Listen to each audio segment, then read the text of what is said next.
Domo Domo, what is up everybody? Welcome back to another edition of Jujutsu Kaisen Manga Lounge.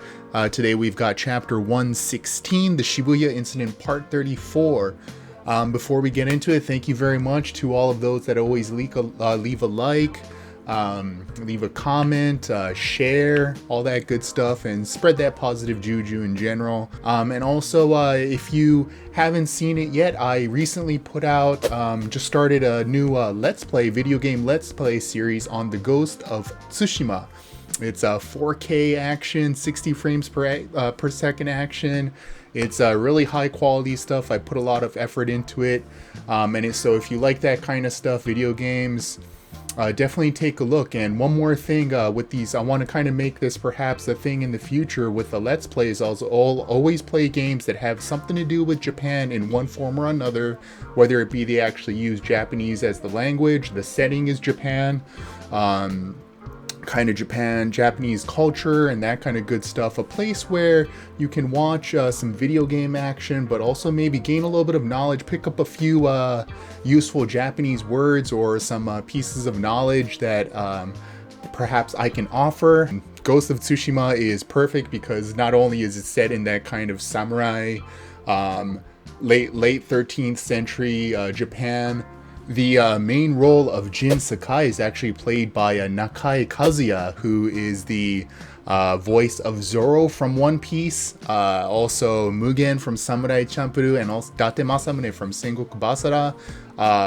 The uncle that is in the game, Lord Shimura, is played by none other than Akio Otsuka, who is famous for his roles as Blackbeard in One Piece, All for One in My Hero Academia, and a whole slew of Metal, of course, Snake, the Japanese voice of Snake in Metal Gear Solid. So it's and all the bunch of other people in the voice of Usopp is actually also in the game as well, as playing a character called Taka. So definitely check it out if you got the chance, and I appreciate any positive juju I can get over there as well with the likes and comments. But today, of course, we are here for Jujutsu Kaisen. I hope you got something to drink. I'm keeping myself hydrated. Things are getting warm these days, so hope you got something to keep yourself hydrated as well.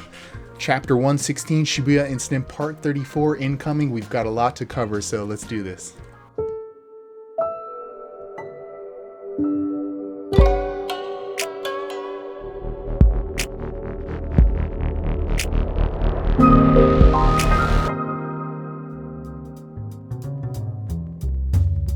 Alright, so page 1, we immediately start out with this awesome little page here of Sukuna, kind of a profile picture here, and it's really cool because we left off that last chapter, obviously, where Sukuna is kind of facing off against Jogo, right?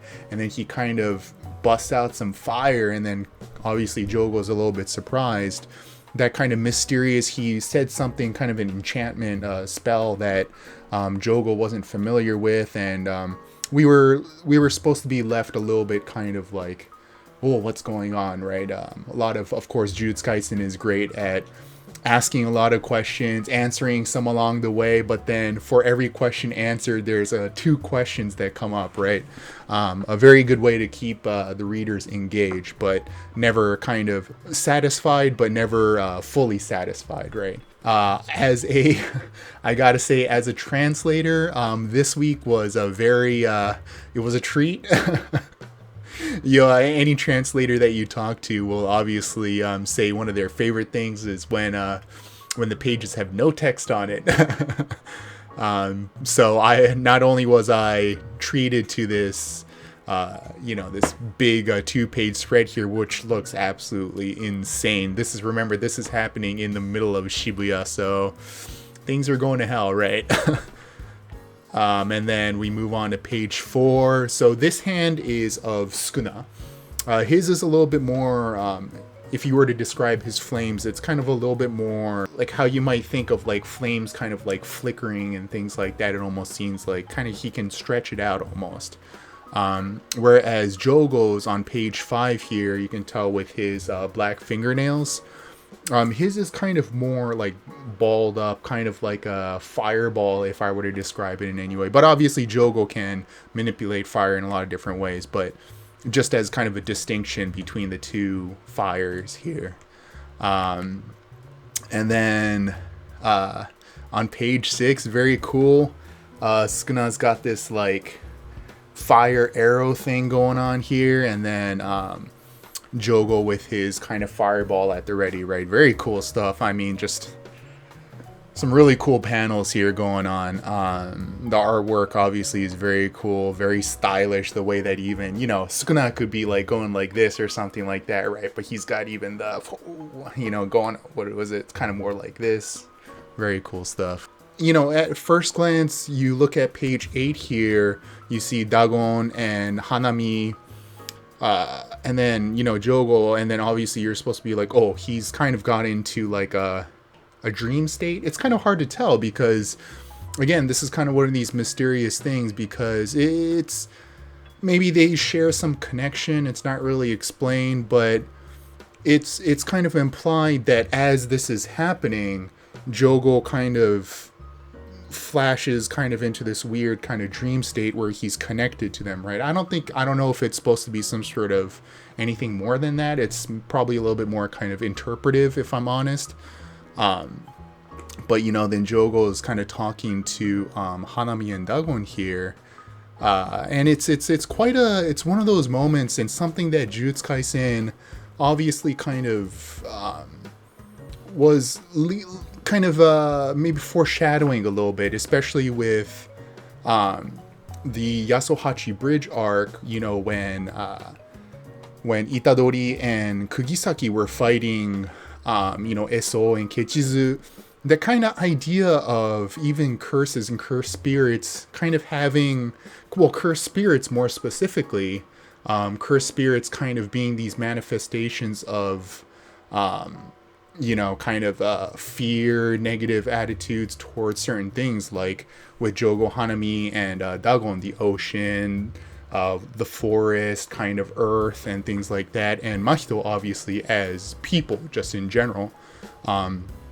But the idea that cursed spirits do have this kind of sentimental moment and kind of sentimental side to them, and kind of a capacity a little bit beyond just, you know, like we've seen curses where they're just, the purpose is just kind of to terrorize and to kill and things like that. But cursed spirits, you know, Akutami Sensei seems to be kind of making this distinction between curses and cursed spirits, and that's the kind of stuff that's a little bit kind of gray right now, right? But I'm sure we'll kind of figure a little bit more about that along the way. But certainly with Jogo and crew here, they have this kind of way of thinking where even the reader's kind of like, okay, yeah, they're, as a human being, you're like, well, you really don't want them to succeed, but you also kind of are able to connect with them a little bit. And it's very interesting and very philosophical, the way that they talk about death is something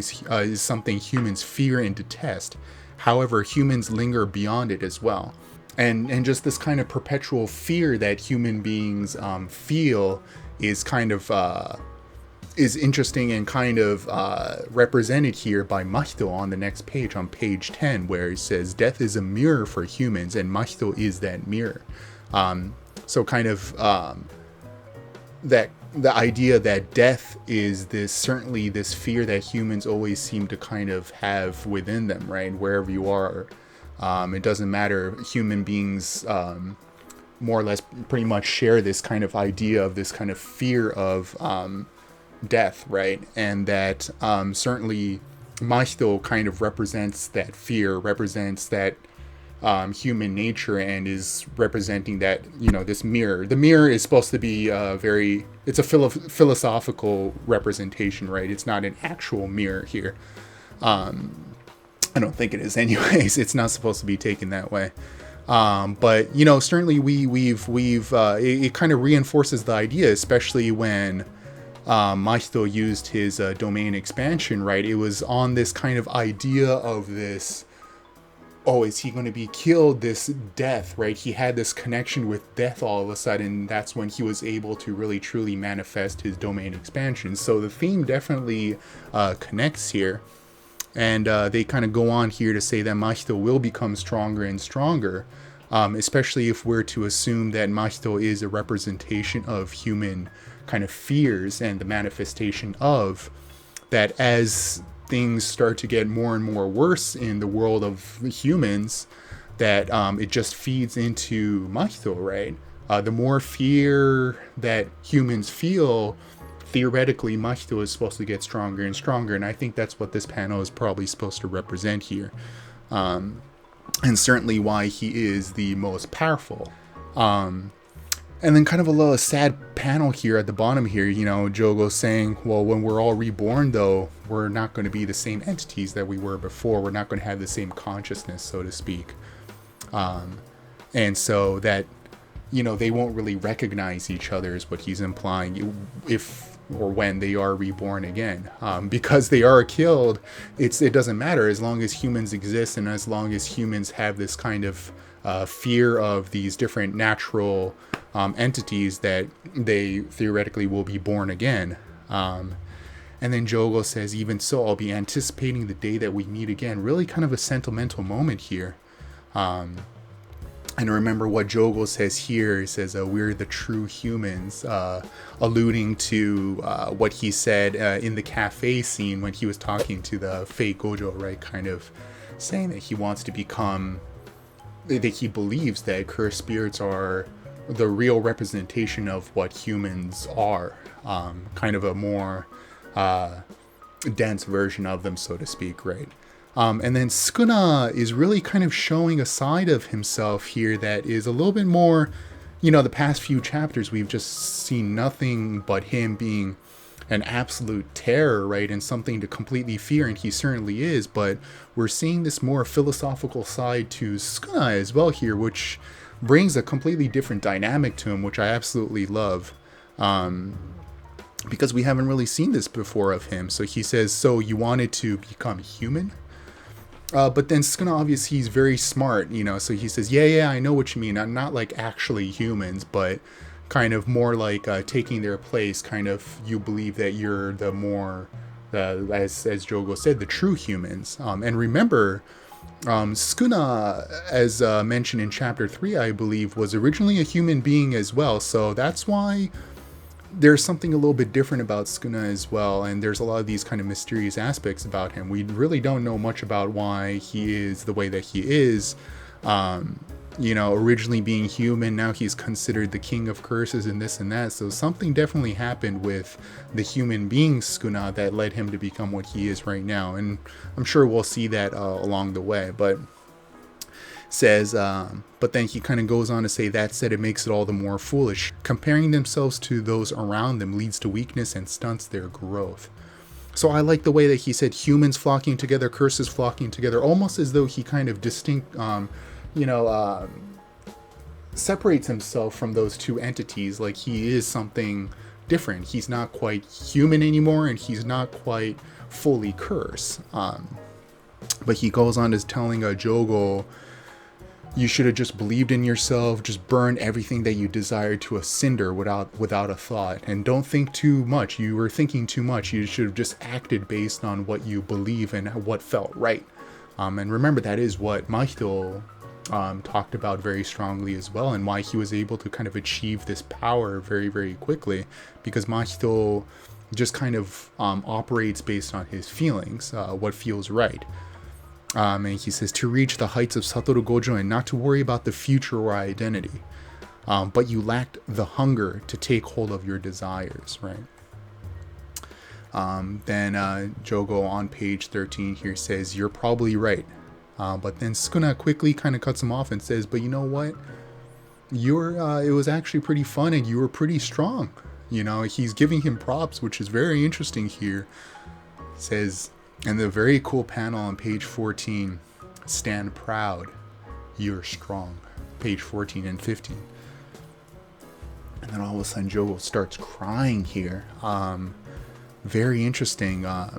you know, we've seen this before with like Eso and Kechizu, you know, them kind of crying because they're a little bit of a different form, right? They're supposed to have this, they're believed to be part human, right? That's why they can kind of have these human emotions of like crying and stuff like that. But to see a cursed spirit like Jogo crying, it's something very surreal, right? And it's not like it's not a sad crying. Maybe it is part sad crying. You know, he's kind of realized that he's not going to be able to see Dagon and Hanami again as the same consciousness, but he's also very happy that someone like Sukuna kind of believes that he is strong. Perhaps it's a lot of different emotions here. That's why he's kind of confused as well, right? He hasn't felt that this emotion. He's and then quickly on page 16, Sukuna says, "Hey, don't ask me. I don't know what this is." And then we see just kind of Jogo like seems to be kind of going Super Saiyan for a lack of a better word. So it's kind of another mystery here, right? It seems that it's kind of interesting because like at this point right here, we don't really know whether this is something good or whether this is something bad. I described it as Super Saiyan, but if you look closely, it almost looks like Jogo is kind of burning up into a cinder as well. So hard to say. It's hard to say. Just based on this one panel, it's hard to say what's going on. But then, right on page 17, we almost forgot about this person. Remember, we saw them on the beach in Dagon's kind of a domain way back when. And then on page 19, Sukuna says Uraume. Uraume is the name of this person here. You know, they were described by the guy who wanted to turn Gojo into coat hanger. You know, he was saying, I don't even know if it's a girl or a boy or what, but the monk with the, you know, with the white hair or whatever, like this and that. I forget what he said exactly to describe this character, but we do know a name now, Uraume, and kind of doing a little bit of research. It's certainly it's kind of the only connection that I could find. Uraume, yeah, Ura means like reverse or kind of like the backside of, and ume is kind of a plum flower. So in Japan we have, you know, sakura is a cherry blossom tree, and then ume is kind of a plum tree. They look kind of similar at first glance, but they are different. And Uraume is kind of famous, kind of a pattern almost, a Japanese kind of pattern, where the backside of a ume is kind of known for its beauty in terms of its kind of symmetry and patterns and things like that. Sort of kind of similar to how a cherry blossom is as well. So you see it a lot kind of like in different patterns and stuff. But it's hard to kind of assume anything beyond that. But we do know that the name is Uraume, and they certainly seem to know each other, which is saying a lot. So, you know, we knew that this white-haired monk, I don't know if it's white hair or blonde hair or whatever, or two-toned hair monk, seems to be quite the more of the character than we originally thought. We kind of could assume that there was something really a lot more than meets the eye with this character, but their connection seems to be more with Sukuna than we originally thought. I certainly didn't make that connection that they somehow knew Sukuna, but it seems like they do. And it is now 11:07 p.m. in Shibuya now. And remember, Ponytail on page 19 got Fushiguro kind of on the arm or on the back, or kind of a quick little slash. And at first glance, you kind of think, okay, well, page 19, it looks like maybe Ponytail kind of got the surprise attack on Fushiguro, and Fushiguro's kind of at blood loss. But look closer on this page. There seems to be kind of a disconnect, right? If you kind of do a little detective work here, because remember, Ponytail's means of operation is kind of slashing and poking and things like that. But Fushiguro looks like he is kind of was tossed or punched really hard, like his head hit the wall, right? But that doesn't really line up with Ponytail's means of operation. And also, if you look closely on the first panel here, the Ponytail seems to be looking up at something, and there's a shadow kind of casting over him as well. So I don't think that Ponytail is actually talking to Fushiguro here. Fushiguro, remember, knowing his powers, he perhaps summoned something. What that is quite unclear, but Ponytail is certainly freaked out. At first glance, when I was translating this, I was thinking, okay, maybe, you know, he's freaking out because he slashed Fushiguro, and he knows that that's bad news in terms of Sukuna, because Sukuna kind of has his objective with Fushiguro, right? So maybe he freaked out that Sukuna is going to kick his butt now because he did that to Fushiguro and he's not getting up. But I think it's something different from that.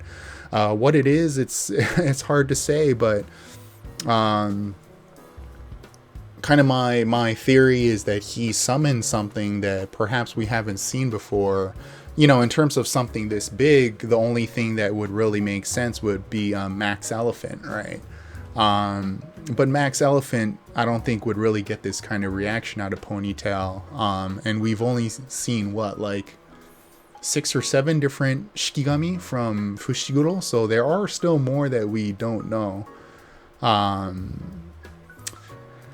Very, very mysterious last page here, where as the reader, you kind of see it and you're like, oh, he's freaking out because he didn't mean to kill Fushiguro or this and that.